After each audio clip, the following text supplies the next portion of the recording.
BRS హయాంలో తీసుకొచ్చిన రైతు బంధు పథకం ద్వారా వేల కోట్లు వృధా అయ్యాయనే ఆరోపణలు వినిపిస్తున్నాయి.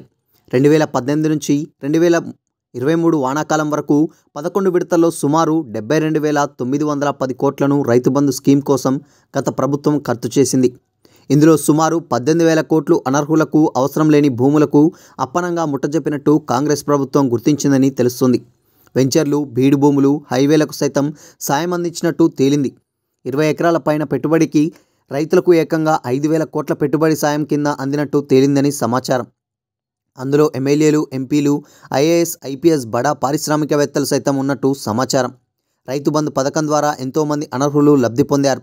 ఎంత మొత్తంలో ప్రజాధనం వృధా అయింది అనే కోణంలో లెక్కలు తీసిన కాంగ్రెస్ ప్రభుత్వం త్వరలోనే ఆ వివరాలు బహిరంగంగా ప్రచురించాలని భావిస్తున్నట్లు విశ్వసనీయ వర్గాల ద్వారా తెలిసింది.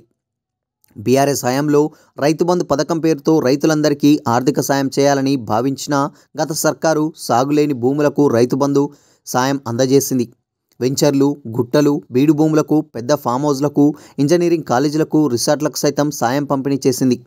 స్కీమ్ నిధుల్లో పావు వంతు నిధులను ఇలా వృధా చేసినట్టు టాక్ నడుస్తుంది. త్వరలో ప్రజల ముందుకు వివరాలు తీసుకొస్తామని, కేసీఆర్ పాలనలో రైతు బంధు పేరిట జరిగిన వృధాను ప్రజలకు వివరించేందుకు కాంగ్రెస్ ప్రభుత్వం రెడీ అవుతున్నది. ప్రతి జిల్లాలో ప్రతి ఏటా ఎంత మేర రైతు బంధు సాయం విడుదల చేసింది, అందులో సాగులేని భూములు, గుట్టలు, వెంచర్లు, హైవేలకు ఎంత ఖర్చు చేశారు అనే లెక్కలను రిలీజ్ చేసేందుకు సిద్ధమైనట్టు తెలిసింది. ఇప్పటికే డిప్యూటీ సీఎం, ఆర్థిక శాఖ మంత్రి బట్టి విక్రమార్క వద్ద ఇందుకు సంబంధించిన పూర్తి సమాచారం ఉందని తెలుస్తుంది. త్వరలోనే రైతు భరోసా విధి విధానాల తయారు కోసం ఆయన నేతృత్వంలోని మంత్రివర్గ ఉపసంఘం సమావేశం కానున్నది.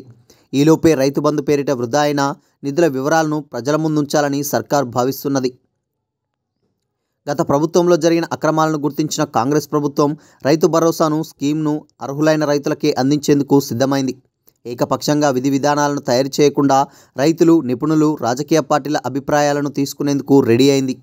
రైతు భరోసా పథకం కింద కేవలం సాగు భూములకు, అందులో నిజమైన రైతులకు మాత్రమే ప్రయోజనం చేకూర్చాలని నిర్ణయించింది. కేంద్ర ప్రభుత్వం అమలు చేస్తున్న పీఎం కిసాన్ సమ్మాన్ నిధి గైడ్లైన్స్ను రైతు భరోసాకు అమలు చేయాలని భావిస్తున్నది. దీంతో ఐటీ పేయర్స్, ప్రభుత్వ ఉద్యోగులు, ప్రజాప్రతినిధులకు పెట్టుబడి సాయం అందకపోవచ్చని ప్రభుత్వ వర్గాల టాక్.